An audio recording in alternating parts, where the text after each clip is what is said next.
So இப்போ நம்ம Jeff, Ananya, Archana, Vashmik, Darshan, Ashwin and நிதினோட பேரண்ட்ஸ் கூட இருக்கோம். சொல்லுங்களேன், ஜெஃபின் கிட்ட சேஞ்சஸ் பார்த்தீங்களா? நிறைய சேஞ்சஸ் பார்த்தீங்க. எவ்வளோ நாளுக்கு அப்புறமா சேஞ்சஸ் தெரிய ஆரம்பிச்சது? ஒரு 3 வீக்ஸ்க்கு அப்புறம் பார்க்க ஆரம்பிச்சேன். கிளாஸ்ல போட்டு 1 மந்த்லயே உங்களுக்கு சேஞ்சஸ் தெரிய ஆரம்பிச்சிருச்சு. ஓகே, சொல்லுங்களேன், என்னென்ன சேஞ்சஸ்? அகடமிக் சைட் பார்த்தீங்களா இல்லை பிஹேவியர் சைட் பார்த்தீங்களா? Behaviour side. நான் ஸ்கூல்லேயே பார்த்தீங்கன்னா ரொம்ப குறும்பு கொஞ்சம் பண்ணுவான். இப்போ இங்கே வந்ததுக்கப்புறம் குறும்பு கொஞ்சம் கம்மி பண்ணுறான். டிவி பார்க்கறது கம்மி பண்ணியிருக்கேன் மேம். அப்புறம் படிக்கிறதுக்கு ஈஸியாக இருக்கும் மேம். படிக்கிறது இப்போ பரவாயில்ல. இங்கே சேர்ந்ததுக்கப்புறம் கொஞ்சம் நல்லா படிக்கிறேன். என்ன வித்தியாசம் உங்களுக்கு தெரியுது? வித்தியாசம் அப்படின்னா குறும்பு கொஞ்சம் கம்மியாயிடுச்சு. படிக்கிறது நல்லா படிச்சுக்கிறேன். இப்போ முதல்ல எப்படி முதல்ல படிப்பா, ஆனால் கொஞ்சம் விளையாட்டுத்தனமா இருப்பான். இப்போ கொஞ்சம் இங்கே வந்ததுக்கப்புறம் விளையாட்டை கம்மி பண்ணிட்டா கொஞ்சம் நல்லா படிச்சுக்கிறான். படிக்க வேண்டிய நேரத்துக்கு படிச்சுக்கிறான். வியூவர்ஸ்க்கு ஒரு இது சொல்லணும்னு நினைக்கிறேன். அதாவது இந்த கோர்ஸுக்கு அப்புறமா அந்த சிப்ளிங் ஃபைட்ஸுங்கிற அந்த ஒரு இதே இல்லாமல் போகிறத நான் பார்க்குறேன். அதாவது தன் கூட பிறப்பு கூட வந்து ரொம்ப பாசமும் அதிக வந்து அக்கறையும் எடுத்துப்பாங்க குழந்தைங்க. இது வந்து நம்ம கவுன்சிலிங்னாலேயோ அட்வைஸ்னாலேயோ கொண்டு வர முடியாது. There is a unique methodology for maintain our mind. So எதுதான் அவங்க சொல்கிறாங்க, இதுதான் முதல் சேஞ்சாக பார்த்தாங்க, அதுக்கு தான் அவங்க கொண்டு வந்து விட்டுருக்காங்க. இப்போ எஸ்ஏ எவ்வளோ நேரம் எடுத்து படிப்பீங்க? ½ அன் ஹவர் படிப்பேன் மேம் தமிழ்லாம். ஆனால் இப்போல்லாம் வந்து ½ அன் ஹவர் எடுக்கிறதே இல்லை மேம். எவ்வளோ நேரம்? 10 மினிட்ஸில் படிச்சிருவேன் மேம். 15 மினிட்ஸ் கம்மியாக இருக்கு.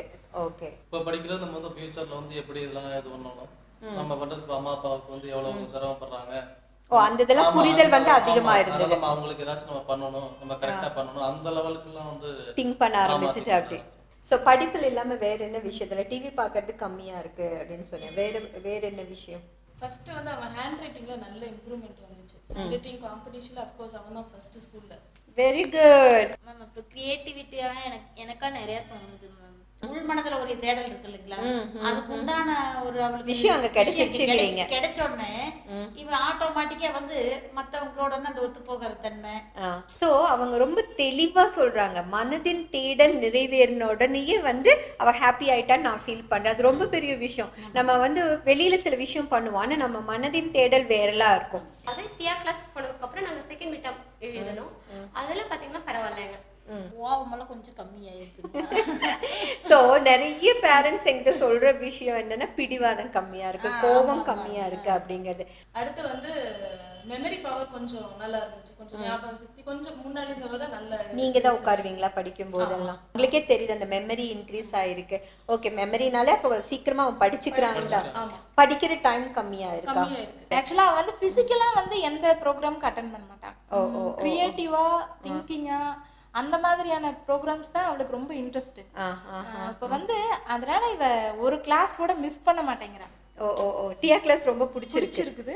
உங்க மனசுக்கு என் குழந்தைக்கு வந்து டிஆ கிளாஸ் போனதுக்கு அப்புறம் இந்த சேஞ்ச் நல்லா தெரியுதுன்னு நீங்க நினைச்ச விஷயம்? டிசிப்ளின். டிசிப்ளின்னா எது விஷயத்துல எல்லாம் சொல்றீங்க? அவரோட வர்க் வந்துட்டு அவரே ப்ராப்பரா செய்யறது. Okay, very good. Then parents respect பண்றது. டிஆ மாதிரியான வகுப்புகள் வந்து நமக்கு தேவையா? நம்ம குழந்தைகளுக்கு தேவையா? கண்டிப்பா தேவைங்க. கண்டிப்பா தேவைதான். கண்டிப்பா தேவை மேம். கண்டிப்பா தேவை. எதுக்காகன்னு சொல்லுங்களா? எதுக்காக அப்படின்னா, நல்ல ரொம்ப ஜீனியஸா வளரணும். எல்லா பேரண்ட்டும் நம்ம குழந்தை நல்லா வளரணும்னு தான் நினைப்பாங்க. அவங்க ஒரு சிறந்த வழியில போகணும் அப்படின்னா நம்ம தான் அவங்கள பாதுகாப்பா கூட்டிட்டு போகணும். அதாவது ஃபியூச்சர்ல வந்து குழந்தைய நல்லா ஒரு முன்னேற்றத்துக்கு போகணும்னா இந்த மாதிரி இருக்கிறது நல்ல இது. இப்போ வர குழந்தைகளுக்கு வந்துட்டு எல்லாருமே வந்து என்ன பண்றாங்க அப்படின்னா, மெயின் வந்து பேரண்ட்ஸ் கிட்ட வந்துட்டு ஏன்னா எல்லா பேரண்ட்ஸும் ஒர்க்குக்கு போயிடுறாங்க, சைல்ட்ஸை கவனிக்கிறது. அப்போ அவங்க மைண்டு வந்துட்டு டைவர்ட் ஆகிறதுக்கு கண்டிப்பாக சான்சஸ் இருக்கு. இந்த கிளாஸோட நோக்கமே பார்த்தீங்கன்னா, கான்சென்ட்ரேஷன் டெவலப்மெண்ட் பண்றதன் மூலமா நிறைய சேஞ்சஸ் உலகத்துல நடக்க முடியும். அது நிறைய எத்தனையோ ஒரு நல்ல மனிதர்களை உருவாக்க இல்லைங்களா? கண்டிப்பாங்க, கண்டிப்பாங்க. ஒரு நிறைய பேர் கிரிமினல்ஸா மாறுறதுக்கு காரணமே குழந்தைங்க வந்துங்க. கண்டிப்பா அவங்க சுற்றுப்புற சூழ்நிலைய தப்பா புரிஞ்சுக்கிறதுனால. இந்த மாதிரியான கிளாஸ் இல்லைன்னா அர்ச்சனா என்ன இருப்பாங்க? நினைச்சே பார்க்க முடியல. நினைச்சே பார்க்க முடியல. என்ன அர்ச்சனா கிட்ட இருந்திருக்கும் நெகட்டிவா? ரொம்ப கோபம் இருந்திருக்கும்.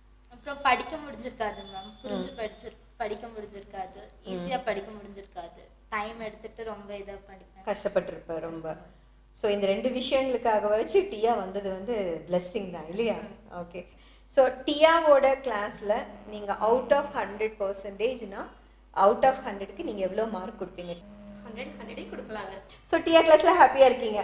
அனன்யா ஹாப்பியா?